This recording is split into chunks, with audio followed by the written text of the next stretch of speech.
Good morning sir. Good morning. Indiramma ఇల్లు ప్రభుత్వం 5 లక్షల్లో నిర్మించవచ్చని చెప్తుంది, కానీ బయటేమో ఖర్చు పెరుగుతుంది అంటున్నారు. అసలు 5 లక్షల్లో ఇల్లు పూర్తి ఎలా చేయాలో కొంచెం క్లియర్గా వివరిస్తారా? తప్పకము. ఇప్పుడు ప్రభుత్వము 5 లక్షల్లో 400 సెప్టెంబర్లో కట్టడానికి మంచి నమూనాను తయారు చేయడం జరిగింది. ఆ నమూనా దృష్టిలో పెట్టుకొని మనం అందరు బెనిఫిషరీలందరూ కూడా మేము చెప్పిన పద్ధతిలో కట్టుకుంటే తప్పనిసరిగా 5 లక్షల రూపాయలు పూర్తి చేయొచ్చు. అది ఎలా అంటే ఓపెన్ ఫౌండేషన్, మనం పూర్వకాలంలో ఓపెన్ ఫౌండేషన్తో కట్టుకునే వాళ్ళము, ఫౌండేషన్ని ఆ రకంగా కట్టుకోవచ్చు. అలాగే షార్ట్ కాలమ్స్, అంటే కాలమ్స్ని ఓన్లీ ప్లింత్ బీమ్ వరకే కట్టుకొని అక్కడ వరకే కాలమ్స్ పైకి పోకుండా చూసుకొని వాల్స్ అన్నిటిని కూడా శాండ్ సిమెంట్ బ్లాక్స్తోని వాల్స్ కట్టుకోవడము.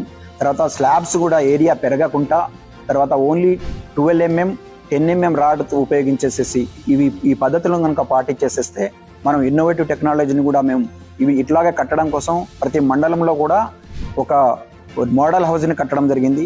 5 లక్షలు 400 సెప్టెంబర్నే కట్టి ఆల్ బెనిఫిషరీస్, సెలెక్టెడ్ బెనిఫిషరీస్ ఎవరైతే ఉన్నారో వాళ్ళందరినీ కూడా అక్కడికి తీసుకొచ్చి కూడా పూర్తిగా ఎక్స్ప్లెయిన్ చేసేసి మీరు 5 లక్షల రూపాయల్లో కట్టొచ్చు అని చెప్పి ఆ నమూనాను కూడా చూపించడం జరిగింది.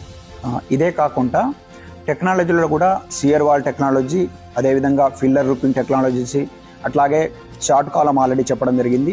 ఈ టెక్నాలజీని ఉపయోగించుకుంటూ ఇంకా మేము ఏం చేసామంటే మేస్త్రీలని, మండలానికి ఒక 2 మేస్త్రీలని నేషనల్ అకాడమీ ఆఫ్ కన్స్ట్రక్షన్లో ఇన్నోవేటివ్ టెక్నాలజీ మీద ఎట్లా కట్టొచ్చు, కాస్ట్ రెడ్యూస్ చేసుకుంటూ ఎట్లా కట్టొచ్చు అనేది న్యాక్లో ట్రైనింగ్ ఇవ్వడం జరిగింది.